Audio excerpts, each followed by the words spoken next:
Thanks for joining me on Analytic Stories today. I've got Philippe Barzin with me. Philippe, thank you so much for joining us today. My pleasure, Lee. Really humbled, to be able to participate in, webinars that I've been watching, up to this point. Oh, thank you. You are way too nice. But Philippe and I have become good friends over about the last 6 months, and he is my bicycling mentor.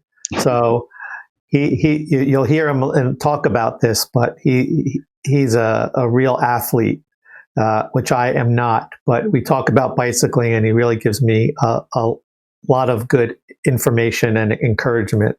So I owe him for that, if not many other things.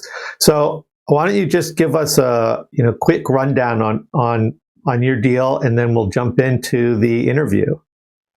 Absolutely. I'd be happy to do that. So I'm a senior Tableau developer. I'm also a management consultant, and I am an independent, self-employed guy. I have a company called PJB Management Consulting.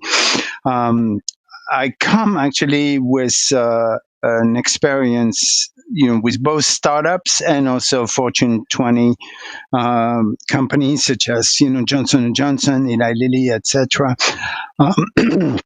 I'm a dual citizen, so if you notice an accent, that's I'm normally French speaking. So I'm both European and American. I have the extreme honor to be a dad and have 3 daughters and 1 son, and I'm also a ultra endurance guy. As Lee was mentioning. Yeah. So the extreme of the honor of the 4 kids, I'm not sure if it's the honor or the extreme part you were emphasizing. Now, he was born in Belgium, so I'm selfishly waiting for him to be able to travel back and give him a long list of beers that I would like, because that Belgium is like one of the beer meccas of the world. So I have my own motivations. We have actually more than 1,000 different beers in Belgium, and I unfortunately sampled probably a lot of those 1,000 ones. But since then, I went totally sober. So I went the other opposite. Well, with being the athlete that you are, you've got to watch what goes into your body too. Exactly. That's another reason I'm not a real athlete, because I'm too much of a beer drink too much to do that.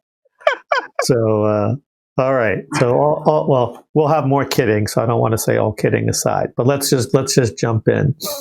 So I know you've got this endurance athlete in you, and I'm just curious, just to get a little bit more personal, what is it that you're most proud of that you've been able to accomplish in that? Because it's obviously a big part of your life, and I'm sure there's some lessons you've learned that bring into your work life.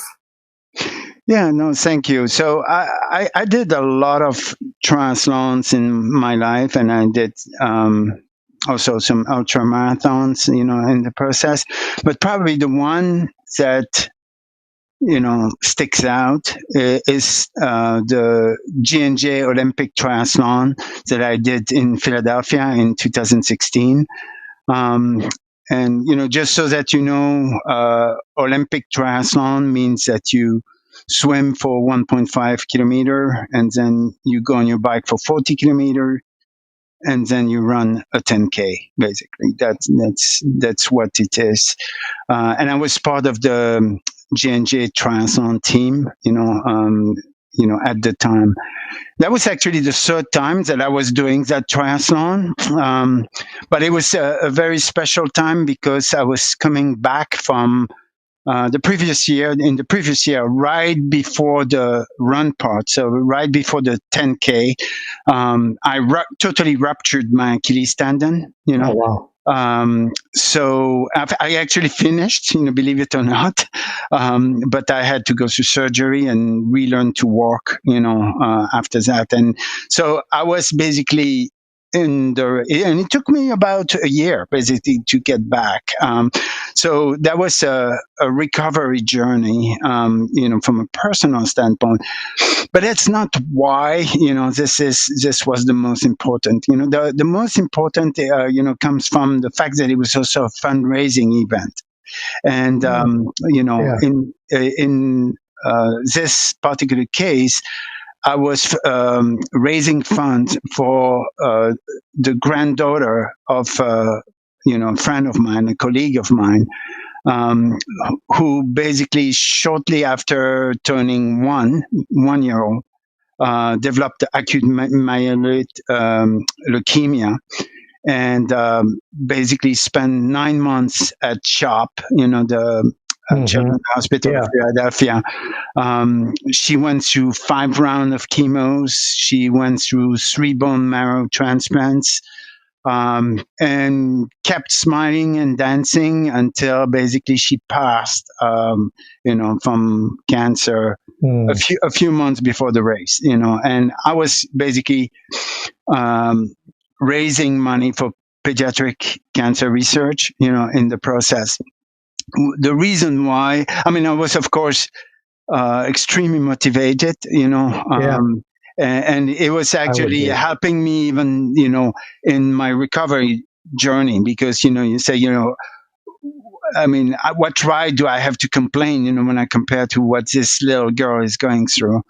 And basically I raised funds, I got like more than 100 sponsors, for this race, and actually ended up with over $17,000 of That's amazing. fundraising, which placed me as the number 1 fundraiser of J&J, and we had hundreds of people participating. That's a huge company.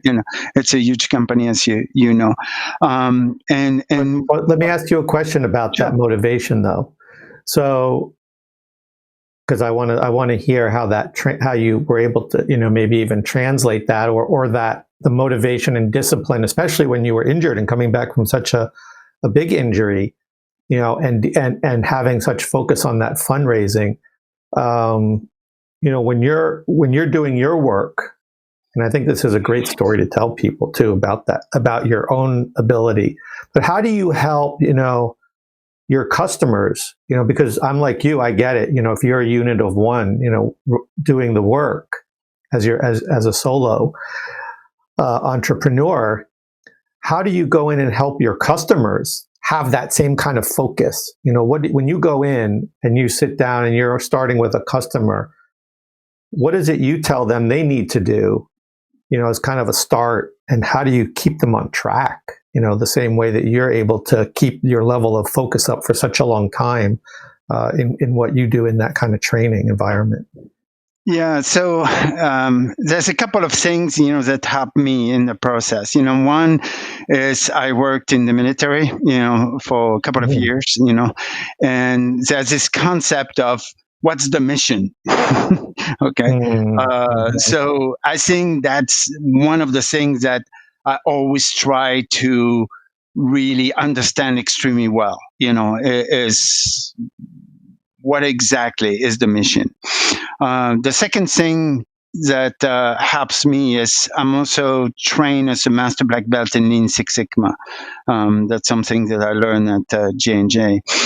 And it's actually funny because I learned tons of statistical tools, but probably the one that everybody learns, when you go that route, is the concept of project charter. And it's basically a simple 1-pager, that captures basically the mission, really, of the project. And in particular case of Tableau, it would include basically a wireframe, right there, but it's also, coming up with answers to very important questions, such as, what is the problem we're trying to solve? Wow. It's a good one to start with. Yeah, exactly. Why is it needed now? Why is it urgent, to work on that?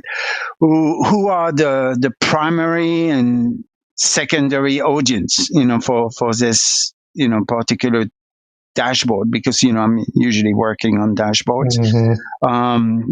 Is there like a main sponsor, behind it? What's the focus? What's in scope? What's out of scope? What needs to be delivered to be successful? Are there specific milestones, along the way?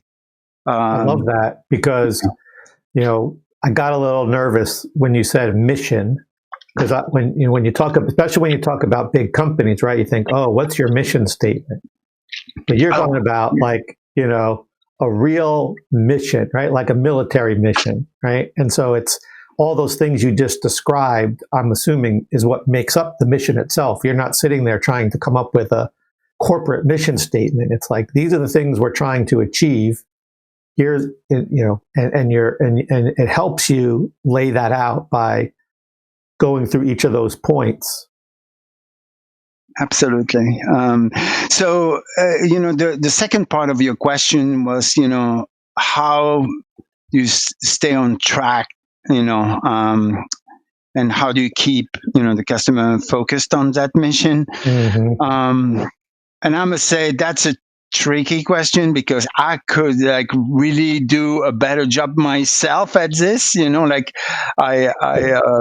feel like, this is an area where, I definitely can be improved. It starts with me. It's like, Sure.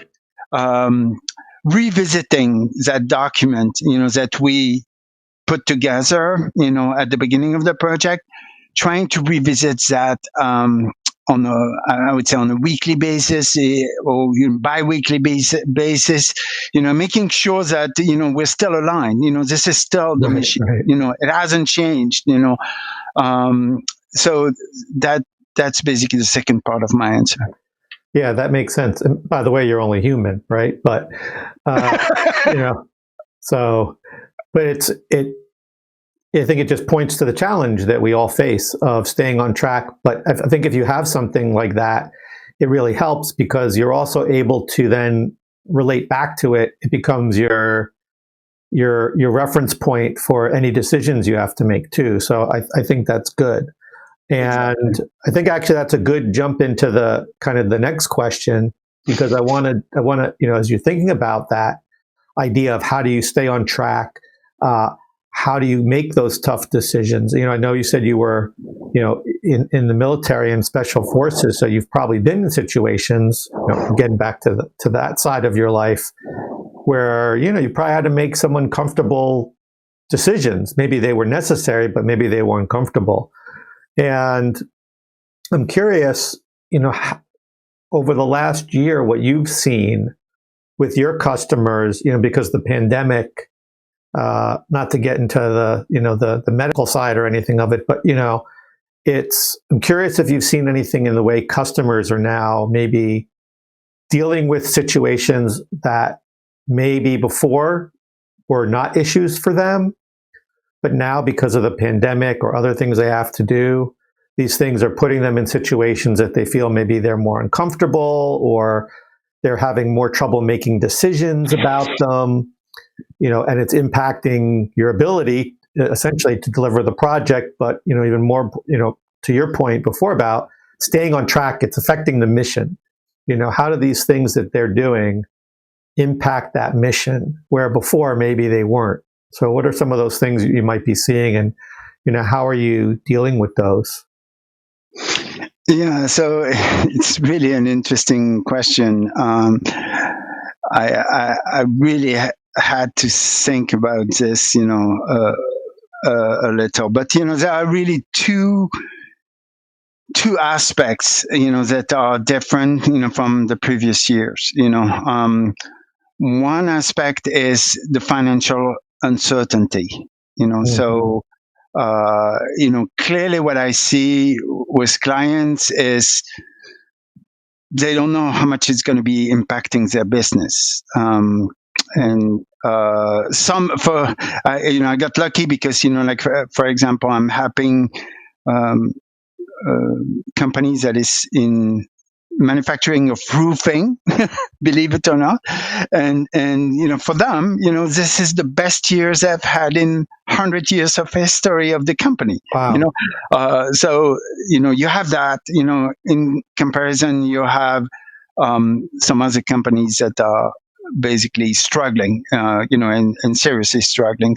So this financial uncertainty is definitely one aspect. The other aspect, and I'm going to go back into this in a second, but the second aspect is that we live in a totally new business world, where we have Zoom, we have WebEx, Google Meet. This is like it's not like a physical,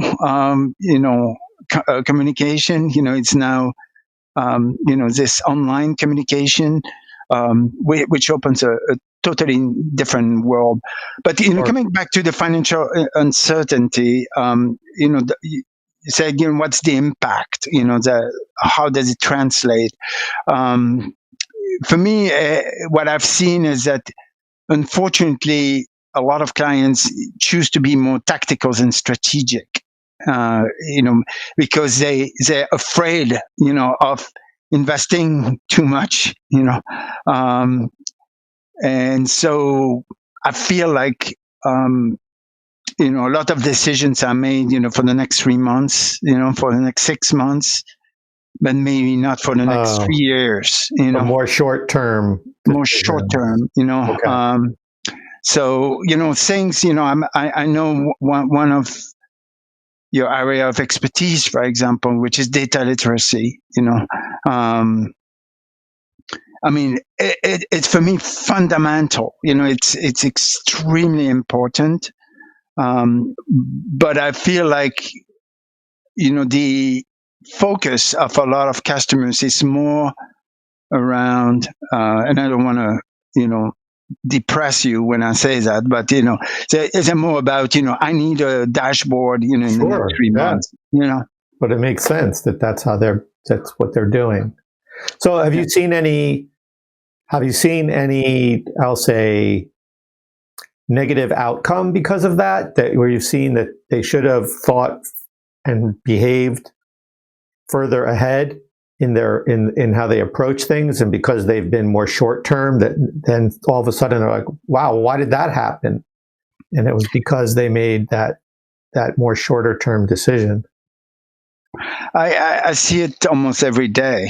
That's unfortunately, the problem is, it's a rush for deliverables,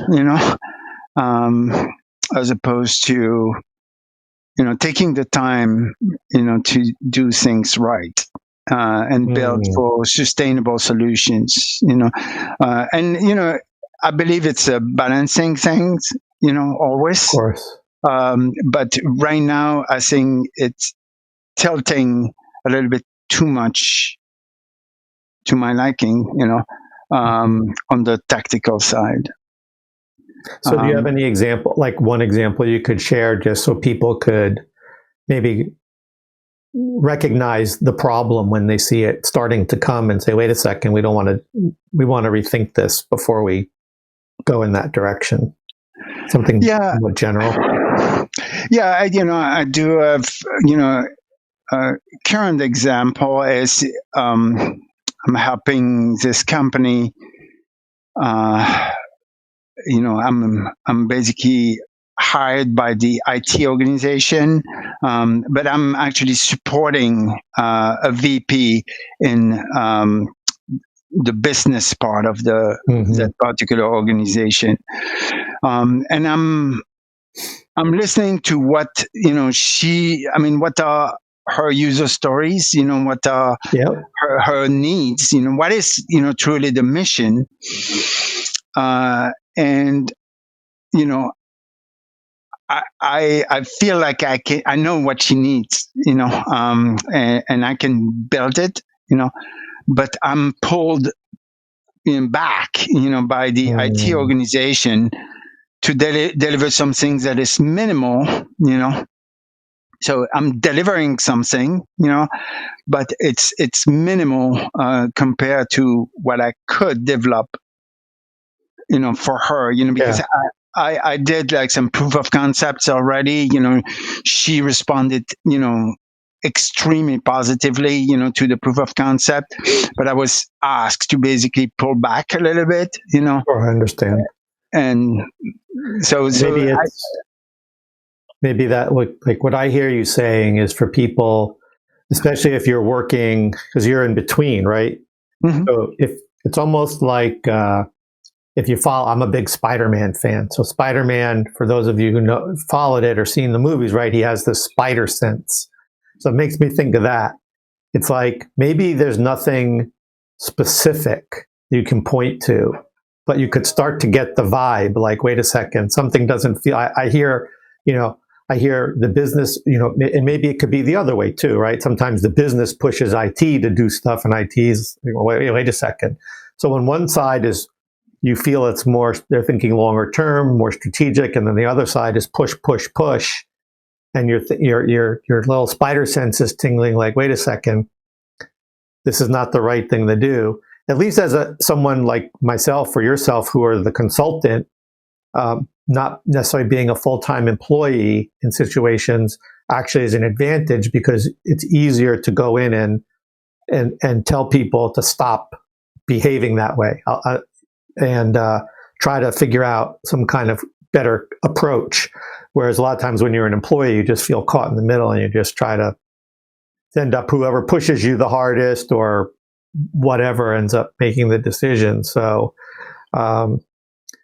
it's a real it's a skill, and it's obviously something you negotiate pretty well to remain a sought after consultant. And I want to talk about I want to move on to that final question and dig in about skills, because every consultant, especially in the Tableau world, the data world, has some very special skills, especially for these days. So but I want to approach it in a little bit of a funny way. So, you're on one of your long triathlete swims, and you said it's 1.5 kilometers. So that's quite a swim. So you're out in the ocean and you're swimming, and all of a sudden a ship appears out of nowhere, and the ghost of Blackbeard comes out, but he doesn't look too happy,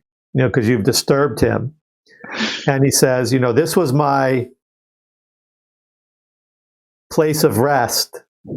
And because of that, I'm going to take away all your knowledge and skills about analytics, except for one. But what's the one piece of knowledge or skill that you would want to keep? Wow. And we lost your video feed for some reason, but we can still hear you. Oh, you did? Yeah. That's bizarre because I can still see everything clear. But yeah, it's interesting because thanks God I participated in some of your webinars before, so I know you like to ask those special questions. So I'm a little bit prepared to answer. Special, I like. Yeah. But anyway, I think the one skills that I would love to keep, would be my ability to keep things simple and to extract strategic, actionable insights. And let me elaborate on that. And you know me, I have a little bit of a bias, when it comes to Tableau. For example, I feel like there's too much emphasis on delivering pieces of art with sometimes very unclear answer to the so what question. So you see, beautiful dashboard, but when you try to say, what's the so what? I mean, what am I learning, from this? Then you really have, to spend time. It's not, intuitive. There's and sometimes you see ones that aren't so beautiful, and they still have that problem. That's worse. That's worse. That's true. At least it looks nice.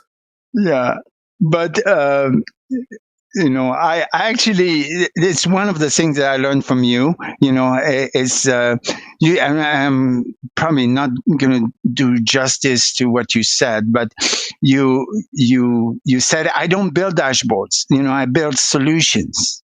Mm-hmm. And this is really what I'm trying to say is I'm trying to build a meaningful, sustainable solution to a very clearly identified need from the client. That's really, and simplicity. I just want to refer to one of my favorite quotes, which is from Da Vinci. He said. Simplicity is the ultimate sophistication. Oh, love that. And it has really, really helped me, approach those dashboards. It's not about all the latest bells and whistles. Sometimes less is more. And by going less, you make the message clearer. Mm-hmm. And then you have a clear answer to the so what question. And I think that's where I try to differentiate myself, from many other Tableau developer out there, is that, I may not know all the bells and whistles, but I will get you, a meaningful, sustainable solution, to the problem you have. That's what I'm after. I like that, and I agree, and I think a lot of it is just, unfortunately, there's a legacy that the work in this area has been done the same way for a long time, and it doesn't matter which piece of software has been used, right? You could look back 25 years and see that people are still trying to fill up a page with lots of information. I need a lot of charts. I need a lot of numbers because for some reason they find that more is better.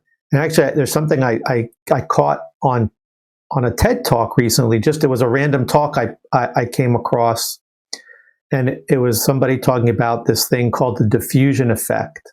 And it wasn't about analytics, but it was basically about when you give people more information about making certain choices or taking certain actions, they're actually less able to do it.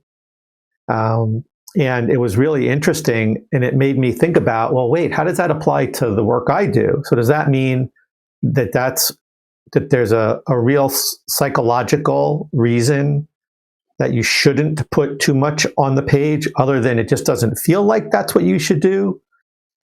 That's just my intuition about it, but there may actually be some real science behind it. So this is just something I came across last week and just really blew my mind. And I think it has some real potential. I'm going to do some research in it, but it goes to that idea of, and I think people, when you say the word simplistic, it doesn't always mean like simple in the fact like, oh, it's too simple. It doesn't seem to do anything. It means you try to get it down to the point, right? And it goes back to your mission. And I think you said it really nicely before. It's like, why are we doing this? That's really the thing you have to stick to. Yeah, I was actually listening to a former SEAL, Special Force SEAL from the U.S. And he had a very interesting story, and it was about like people who were basically going and fighting a dragon to save a princess, in a dungeon. And week after weeks, anybody who would go, would be killed, by the dragon, and he said the difference, between traditional army approach or military approach and the SEALs, the SEALs are, extremely focused on the mission, and they're going to say, what exactly is the mission? And the mission was to save the princess, not to kill the dragon. Mm-hmm. So basically, the way a SEAL would approach this is they would not try to engage with the dragon at any point of time. They would say, how can I get to the princess without ever engaging with the dragon that is going to kill me? So a different way, for me, it was like, it was speaking to me very well, because that's a great analogy. And it goes back to even like you were saying about the artwork and things like that, right? It's like, that's not the goal, isn't necessarily to make it look pretty. The goal is, the mission is to help me do something, right? Exactly. Or learn something, maybe not even do something, but learn something. And those things get in the way and kind of get you killed to keep in it, kind of that analogy of it. So I like that. So so just in summary of some of the things I heard you say, by the way, I had a guest on a few months ago, Jordan Morrow, who actually works with the Click Data Literacy Project, and he's an ultra marathoner. So I have to introduce you to two guys. And you can talk shop too, but you'll probably be more interested in talking the training and athletic side of things, maybe. Really, really great person. But things like that level of discipline that you brought from I think your military background, as well as that black belt in Six Sigma. I think that those are really interesting experiences you've had, and probably have influenced very strongly the way you do your work. Probably more so than many other people, because we don't have those experiences. So I appreciate your sharing those, because I think that those are some things, not that I expect people to go into the military, but certainly people could learn a little bit about Six Sigma, or think about, if they understood some of the basics of it, maybe get some ideas about how they could take those ideas and use it to stay on track. And the things that you gave us about that mission statement, just having that template, I think of those 4 or 5 questions you listed would be great for people to be able to think about. And when they get frustrated, they should just go out for a long run, or a long swim, or a long bike ride. That's always a good thing too, to blow off some steam. But I thanks so much again, my friend, for sharing some great stories that I think can really help people if they just take some of your advice and put just a few pieces of that into action. Will make a really big difference for them. So stay safe as always. Look for our next couple of episodes of Analytic Stories coming up real soon. Awesome. Thank you so much for having me, Lee. Really appreciate it. A pleasure as usual. See you soon. See you. Take care. Bye. Bye.